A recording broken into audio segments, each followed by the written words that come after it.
Adira woke up early every morning before the sun rose.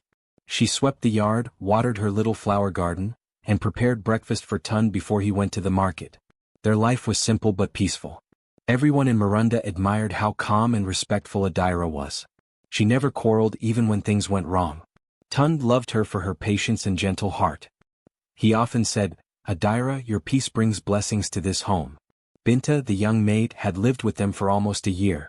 She came from a nearby village after her parents passed away, and Adira had taken her in. Adira treated her like a younger sister rather than a servant. She bought her nice dresses when she could and always saved a share of food for her before anyone else ate. When Binta fell sick once, Adira stayed awake all night taking care of her. Everyone said Binta was lucky to have such a kind employer. At first, Binta worked happily. She admired Adira's grace and the way Tund respected his wife. Tund was a tall, strong man with a warm smile and gentle manners. He never shouted at Binta or treated her like a servant. Whenever he came home he asked kindly, "Binta, how was your day?" and sometimes thanked her for keeping the house tidy. Binta had never met a man so kind before. But slowly, admiration began to turn into something else. She started to watch Tund more carefully. She noticed how his eyes softened when he looked at Adira, how he smiled when she served him food, and how gently he spoke to her. A strange feeling grew inside Binta, jealousy. She began to think that Adira had everything she wanted: a good husband, a nice home, and a peaceful life. One evening, while Adira was preparing dinner, Binta watched her closely. She thought to herself, "Adira is too quiet. She does not even wear beautiful clothes or jewelry. If I were the wife, I would dress well, talk with confidence, and make Tund notice me more." From that day, Binta's behavior started to change. She began to dress more attractively, wearing tighter wrappers and using Adira's perfume without asking. When Tund came home, she made sure she was nearby, smiling sweetly and greeting him first. Adira noticed the change but said nothing. She believed in trust and peace. One afternoon, while Adira was at the market, Binta saw Tund sitting on the veranda reading a newspaper. She brought him a glass of water and sat nearby, pretending to fix her sandals. "Master, you work too hard," she said softly. "You need someone to take care of you." Tund looked up, surprised by her tone. "Thank you, Binta," he said simply. "Adira takes good care of me already." But Binta didn't stop there. Day after day she continued with little acts, compliments, shy glances, and sweet smiles. Tund ignored her politely, thinking she was just being friendly. But Adira saw everything. She was quiet but not blind. That night, while lying beside her husband, Adira thought deeply. She trusted Tund, but she also knew that temptation could come quietly into any home. Instead of confronting Binta harshly, she decided to wait and see how things unfolded. She believed patience revealed truth more clearly than anger ever could. The next morning, Adira went about her chores as usual. She smiled at Binta and even gave her a new scarf. "You have worked well, Binta," she said kindly. "I appreciate your help." Binta smiled, feeling a strange mix of guilt and pride. Part of her wanted to stop what she was doing, but another part whispered, "Maybe Tund will see me differently now." Weeks passed and Binta's jealousy grew deeper. She started comparing herself to Adira constantly. She thought she was younger and prettier. She imagined Tund would prefer her if he had the chance. Sometimes, when Adira and Tund laughed together, she would feel angry without reason. One day, Binta found herself standing before a mirror in Adira's room, wearing one of her colorful dresses. She spun around and smiled at her reflection. "I could be her," she whispered. She didn't notice Adira standing quietly at the doorway. Adira watched her for a moment, calm, steady, and silent. Then she said softly, "The dress looks nice on you, Binta, but it doesn't make you me."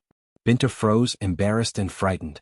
"I am sorry, madam," she stammered, taking off the dress quickly. Adira only smiled and said, "No need to rush. Just remember, every person's blessing comes in its time."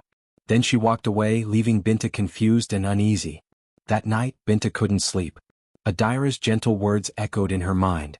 She didn't understand how Adira could be so calm even after seeing her wearing her clothes. But instead of stopping, she felt challenged. Her pride grew. She thought, "She thinks I'm just a maid, but one day she will see that I can take her place." What Binta didn't know was that Adira was already preparing a quiet plan, not to fight or shout, but to teach a lesson that would reach Binta's heart in a way she would never forget. The days in Miranda went on, and while the sun rose and set as always, something unseen was beginning to change in that peaceful home. Adira's silence was not weakness, It was the calm before the storm that would open eyes, heal hearts, and restore respect in a way no harsh word ever could. Binta's behavior grew bolder with each passing day. She began to walk with more confidence, her steps light and her eyes full of pride. She started wearing Adira's old jewelry without asking. Small earrings here, a bracelet there. When Adira noticed, she only smiled softly and said, "Those look nice on you, Binta." Her voice was calm, but her mind was alert. She saw everything, every stolen glance between Binta and Tund, every small trick of a girl who thought she was clever. Tund, on his part, did not notice the storm forming under his roof. He was busy with his business, often returning home late. Binta took every opportunity to serve him food and drink before Adira could. "Welcome, sir," she would say sweetly, her voice soft and her smile wide. Sometimes she would even place her hand near his when giving him a cup, pretending it was by accident. Adira saw it all, the looks, the smiles, and the way Tund seemed distracted lately. She said nothing. Her silence was not weakness, but wisdom. She had learned long ago that shouting only fed pride, while calmness revealed truth. One evening, as the sky turned golden, Tund came home smelling of a perfume Adira did not own. It was faint but different, new, strange, and sharp. She paused for a moment as she served him his meal.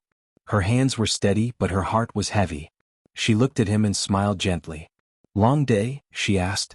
"Yes," Tund replied quickly, avoiding her eyes. The market was busy. Adira nodded. She didn't ask more. She finished dinner quietly, cleared the table, and went to her room. She sat on her bed, folded her hands, and prayed. She did not pray for revenge or anger. She prayed for strength, wisdom, and patience. In her heart she said, "If this home must be shaken, let it be shaken for truth to stand firm again." The next morning, Adira acted as if nothing was wrong. She went about her chores peacefully. Binta, thinking she had gone unnoticed, felt braver. She began to hum songs while sweeping, sometimes glancing proudly at Tund. Adira watched her closely, not with anger but with quiet study. She could see that Binta was lost in her own pride. Later that day, while Binta was washing clothes outside, Adira approached her with a gentle smile. "Binta," she said softly, "you have been working hard lately. Why don't you take a little time to rest this afternoon?" Binta smiled, feeling pleased with herself. "Thank you, madam," she said. "You are very kind." Adira nodded and walked away. But in her heart, she was beginning to form her lesson. She didn't want to fight with her maid or embarrass her in front of others. No, she wanted Binta to understand something deeper, that respect, loyalty, and love cannot be stolen with a smile or a pretty dress. That night, Tund returned home again. He looked tired, distracted. Adira served his meal with care and asked simple questions about his day. Binta, sitting nearby, waited for her chance to speak. When Adira left the room to bring water, Binta leaned closer to Tund and said quietly, "You work too hard, sir. Maybe you need someone to make your evenings easier." Tund frowned slightly and looked at her. For the first time he noticed her tone. There was something strange in her eyes, something he had never seen before. He didn't reply. He simply stood up and walked out. Binta felt a small sting of embarrassment, but she brushed it off. She thought he was just shy. From the next day, Adira began to act differently, but still with grace. She stopped talking as much. She allowed Binta to serve Tund freely. She even left the two alone in the evenings while she stayed in her room. Binta thought she had won. She began to smile to herself, dreaming of a life where she could be the one wearing Adira's fine wrappers and sitting beside Tund at the market. But what Binta didn't know was that Tund had started to notice everything. He began to see the change in his home, how Adira was quieter than usual, how Binta's manners had shifted from humble to bold. He remembered how Adira used to smile at him, how peaceful their home had once been. Guilt began to rise in his heart. One morning, Tund left early for work and Adira decided it was time. She went to the kitchen and prepared a simple meal, food that Tund loved, food that reminded him of the days they first got married. Then she called Binta and said softly, "You will take a break today, my dear. I will handle everything myself." Binta looked surprised. "But madam, I can help," she said quickly. Adira smiled. "No need. You have done enough." Her words were soft, but they carried meaning. Binta felt uneasy. She didn't know why, but her heart began to beat faster. That evening, when Tund returned home, Adira welcomed him warmly. The smell of his favorite food filled the house. He looked around and noticed how clean and calm everything felt again. He looked at Adira, her eyes kind, her hands gentle, her smile peaceful, and something in his chest shifted. Meanwhile, Binta watched from the corner, her heart heavy with jealousy. But for the first time she felt something else, shame. Adira's calmness confused her. No matter what she did, Adira never shouted, never fought, never insulted her. Instead, her kindness seemed to reflect Binta's mistakes like a mirror. That night, Adira sat alone by the window watching the moon. She whispered to herself, "A storm can only last so long before the sky clears. My silence will teach louder than anger ever could." The next few days would bring the truth out, and Binta would soon realize that the quiet woman she tried to deceive was far wiser and stronger than she could ever imagine. The morning Adira announced her trip, the air in the house felt lighter, at least to Binta. Adira's voice was calm and soft as always. She stood by the doorway dressed neatly, her small traveling bag by her side. "Binta," she said gently, "I will be going to visit my mother for a few days. Please take care of the house while I am away. Here is some money for food." Binta bowed her head politely and took the money. "Yes, madam," she said, trying to hide her excitement. Adira smiled. "Keep the home peaceful, Binta. I trust you." Those words lingered in the air as she stepped out. But instead of traveling far, Adira only went to stay with her cousin Miriam near the market, just a short distance away. She had her reason. She wanted to see with her own eyes what Binta would do when no one was watching. As the sun set that evening, Binta stood before the mirror in Adira's room. Her hands trembled slightly as she opened Adira's jewelry box and picked a pair of gold earrings. She wore them slowly, admiring how they shone in the dim light. "I look just like her," she whispered, turning her head side to side. Then she smiled, a smile that carried both pride and foolishness. That night, when Tund returned home, he was surprised to see the table already set. The smell of his favorite meal, jollof rice and fried fish, filled the house. Binta came out from the kitchen, wearing one of Adira's fine wrappers, her hair neatly tied and her face glowing. "Welcome, sir," she said sweetly. "You must be tired. Please sit. I prepared your favorite." Tund froze for a moment, his eyes scanning her from head to toe. Something about the sight felt wrong, strange and heavy. He sat down quietly, saying little. The food was delicious, but his mind was uneasy. "Where is madam?" he asked. "She traveled to see her mother," Binta replied softly. "She said she will be away for some days." "I see," he said, nodding slowly. He ate a little more but felt something in his chest tighten. He could not understand what was happening in his own house. Binta mistook his silence for interest. She smiled and poured him more water. "You work too much, sir," she said, her tone soft. "You deserve someone who understands you, someone close." Tund looked at her sharply, his expression changing. "That will be all, Binta," he said quietly, standing up. Binta's smile faded. She lowered her eyes quickly and walked back to the kitchen. But in her heart, she still believed Adira would never return soon. She thought she had more time to win Tund's heart. Meanwhile, Adira stayed with Miriam, her cousin, watching and waiting. Each day, she sent one of the young boys from the market to walk by her house and quietly tell her what he saw. On the second night, the boy came running to her. "Mama Adira," he said breathlessly, "your maid wears your clothes again tonight." She cooked and set the table with candles. Adira nodded calmly, though her heart ached. "Thank you, my child," she said, handing him a coin. "You have done well." That night, she knew what she had to do. She went to the village chief's compound and spoke with the elders. "I need your help," she said softly. "Not for revenge but for truth." The chief, a wise old man named Baba Musa, listened carefully. "You have been patient, Adira," he said. "It is time the truth speaks for itself." He sent word to a few respected women from the village to join them. Together they would go to Adira's home that night. The moon was full and bright when Adira, Baba Musa, and the women approached her house quietly. The sound of laughter drifted through the window, Binta's high-pitched giggle and Tund's uneasy chuckle. The table was laid neatly with food and drinks and candles burned softly.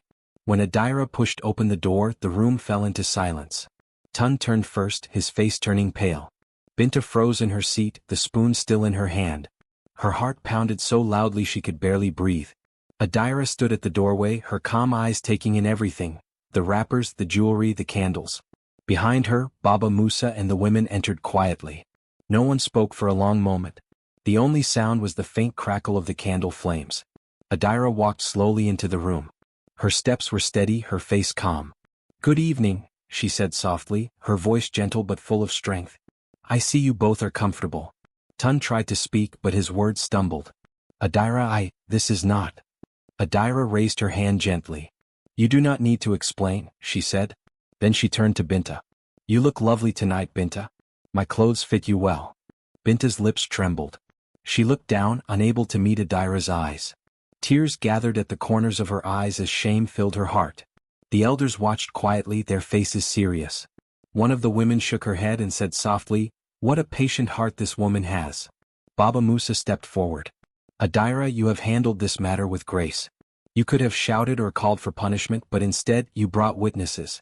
You have shown wisdom that few possess. Adira nodded slowly. It was never about shouting, she said. It was about truth. And now the truth stands before us. Tund bowed his head, his face full of guilt. He could not look at his wife. I have failed you, Adira, he said quietly. Adira looked at him, her eyes calm and full of quiet pain. It is not failure that destroys a home, she said softly, but lies left to grow. Binta burst into tears. Madam, please forgive me, she cried, falling to her knees. I was foolish. I don't know what came over me. Please forgive me. Adira looked at her for a long moment. Her heart, though hurt, was not made for cruelty. You will pack your things and leave in the morning, she said gently. May this lesson stay with you for life, not to break others' peace for your own pride. No one spoke as Adira turned and walked toward her room. Her steps were slow but firm. She had not shouted. She had not cursed. But her silence spoke louder than any words could. That night, Tun sat awake in shame and regret, while Binta wept quietly in the servants' room. The house that once felt warm was now heavy with silence, a silence that taught them both a bitter truth. The night grew heavy with silence after Adira's calm words. The flickering candles seemed to watch, their light dancing on the walls as if afraid to disturb the stillness that had filled the room. Binta sat on the floor, her hands trembling, tears running freely down her face. Tun stood beside her, his eyes fixed on the ground, unable to lift his head to meet anyone's gaze. The air was thick with shame, regret, and quiet truth. The elders gathered around the table, their faces serious. Baba Musa cleared his throat softly. Let us speak, he said. Let us hear the truth from all sides. Adira sat down slowly, her face calm and her hands folded neatly in her lap. She did not look at Tund or Binta. She simply waited, her silence commanding the room more than any loud voice could. Binta, Baba Musa began, tell us what happened. Speak the truth. The truth is the only thing that can clean this house tonight. Binta's shoulders shook. She tried to speak, but her voice broke into sobs. I was foolish, she finally said, her words choked by tears. Madam treated me well. She gave me food, clothes, and kindness. But my heart became jealous. I wanted what she had. I let my thoughts become dirty. I wanted her husband.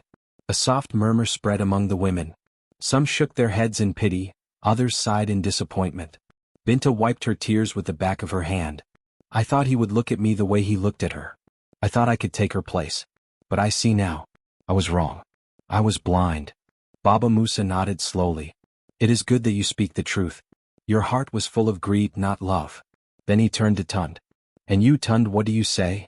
Tund's voice was low and heavy. I did not touch her, he said, his face still bowed. But I allowed foolishness to grow. I saw her actions and said nothing. I should have stopped her from the start. I have failed my wife's trust, and for that, I am deeply ashamed. The room fell silent again. Everyone turned to Adira, waiting for her to speak.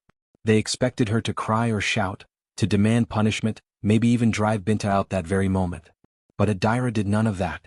She sat quietly for a long time, her eyes lowered, her lips pressed together. Then finally she lifted her gaze and spoke, not loudly but gently. Let her go, she said. Binta looked up, her eyes wide with confusion. Madam, she whispered. Adira's voice was soft but firm. Let her go. I will not shame her. Her actions already did. The words hung in the air like a bell. Every person in the room felt their weight. Her calm voice carried more strength than anger ever could. Binta began to cry harder, covering her face with her hands. Please, madam, I don't deserve your kindness, she sobbed. Adira looked at her quietly. I know, she said. But sometimes forgiveness teaches a lesson louder than punishment. The elders exchanged glances, deeply moved. Baba Musa nodded with respect. You are a wise woman, Adira, he said softly. May your heart always guide this home. Adira smiled faintly, though her eyes were sad. Wisdom often comes with pain, Baba Musa, she replied. Tund finally fell to his knees before her. Adira, he said in a trembling voice, I have failed you. I was blind and careless. Please forgive me. I will spend the rest of my life earning back your trust. Adira looked at him, her heart heavy. She could see his regret, but she also knew that some wounds could not be healed by words alone. When trust is broken, she said softly, silence becomes louder than anger. Her words pierced the quiet night. Tund bowed his head again, unable to respond. He felt the weight of her silence. It was not hateful, but it carried more power than any angry outburst could. The women in the room were silent too. One of them, Mama Raliat, whispered, Her heart is stronger than most of us could ever be. Another nodded. It takes more courage to forgive than to fight. After a while, Baba Musa rose from his seat. This matter is done, he said. We have seen truth and truth has spoken. May this house find peace again. The elders and women slowly left the room, their footsteps quiet on the floor. Some looked back at Adira with deep respect in their eyes. They had come expecting to see a wife's rage but had witnessed something far greater, a woman's strength born of calmness and wisdom. When everyone had gone, the house felt larger and emptier. The candles had burned low, and the smell of cold food lingered in the air. Adira walked slowly to her chair by the window and sat down. The moonlight fell on her face, soft and pale. She stared out into the night, hearing the faint sounds of crickets outside. Her heart was heavy but strangely peaceful. She had faced betrayal, shame and sorrow, yet she had not let them change who she was. Her silence had spoken, and her calm had taught a lesson that would last far longer than any anger could. In the other room, Binta packed her few things, crying quietly. She looked around the house one last time, the home that had given her kindness, food and care. I destroyed my own peace, she whispered to herself. And she still forgave me. Tund sat alone in the corner, his hands covering his face. The shame he felt was deep and painful.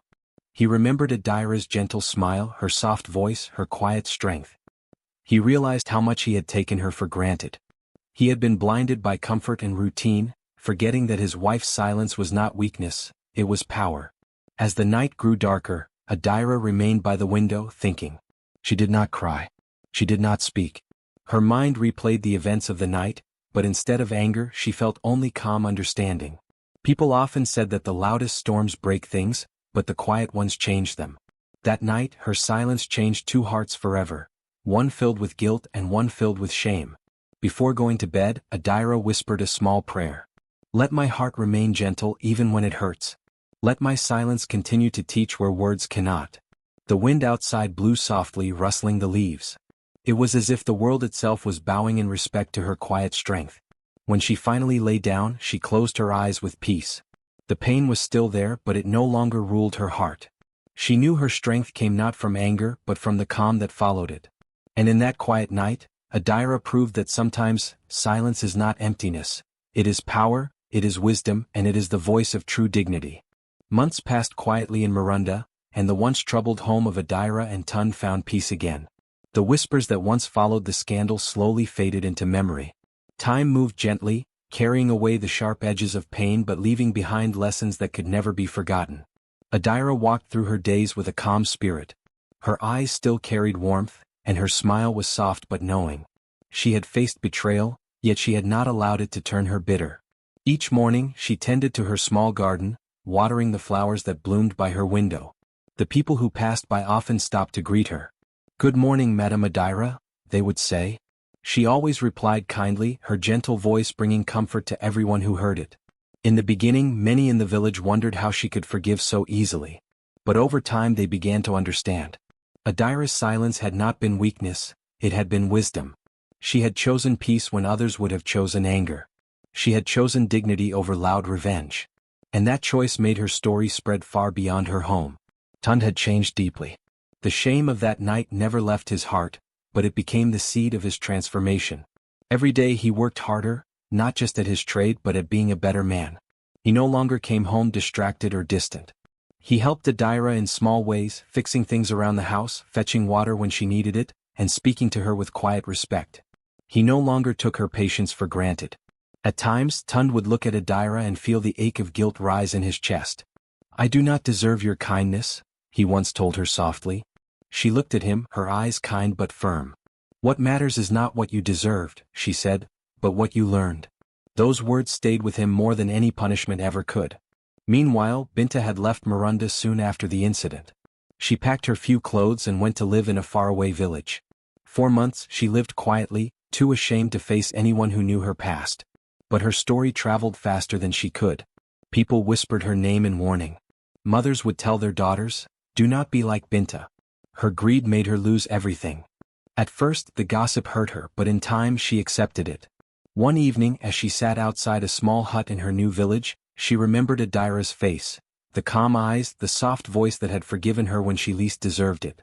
"She didn't curse me," Binta whispered to herself. "She forgave me. I will not waste that grace." From that day she began to change her life. She found work at a small farm and spent her days in honest labor. Though she lived simply, her heart was lighter. Every time she felt tired, she remembered Adira's calm strength and told herself, "I must live better, so her forgiveness will not be in vain." Back in Miranda, Adira's story had become a saying. Whenever someone faced betrayal or gossip, they would remind each other, "Remember Adira's silence, it spoke louder than words." Even children who didn't know her story fully would repeat her name in their games, saying, "Don't make Madame Adira angry, she will just look at you and you'll feel sorry forever." It became a quiet kind of legend, the tale of the woman who fought no one yet won the hardest battle. One sunny afternoon, Adira went to the market as usual. The place was busy and full of color. Women sold spices, cloth, and fruits, their voices filling the air like music. As Adira walked through the stalls, people greeted her warmly. Some smiled with deep respect, some even bowed their heads slightly. "Madame Adira," they said, "you are a blessing to our village." She would smile and reply humbly, "I am just a woman learning from life." An old woman who sold yams called out to her, "Ah, Adira, come and buy from me today. You bring peace wherever you go." Adira laughed softly and walked over. As she chose her yams, the woman looked at her closely and said, "You know, when people talk about wise women, they mention queens and priestesses. But I tell them, the quiet wife of Miranda taught us all something greater." Adira smiled faintly. "Sometimes silence is the only language the heart understands," she said. That evening she walked home with her basket full of food and her heart light. Tund met her at the door and took the basket from her hands. "You walked far," he said. "Sit, I will bring you water." Adira sat on the bench outside their home, watching the sunset paint the sky in orange and gold. She felt the gentle breeze brush her face. The world seemed peaceful again. Inside the house, Tund moved quietly, humming a song she had not heard him sing in years. When he came out, he handed her a cup of cool water. Their eyes met, and in that moment they both understood. What had once been broken had grown stronger through patience and forgiveness. "Adira," Tund said softly, "I thank the stars every night that you stayed." She looked at him, her calm eyes filled with warmth. "I stayed," she said, "because storms do not scare trees with deep roots." He nodded, humbled again by her simple wisdom. As the days turned into months and the months into years, the story of Adira became part of Miranda's heart. Her calm face became a symbol of peace.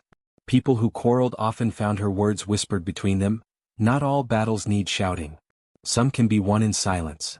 Children grew up hearing her story, and even travelers passing through the town would hear about the quiet wife who taught a lesson without anger. Adira never spoke of the past again. She never mentioned Binta's name or the night the truth came out.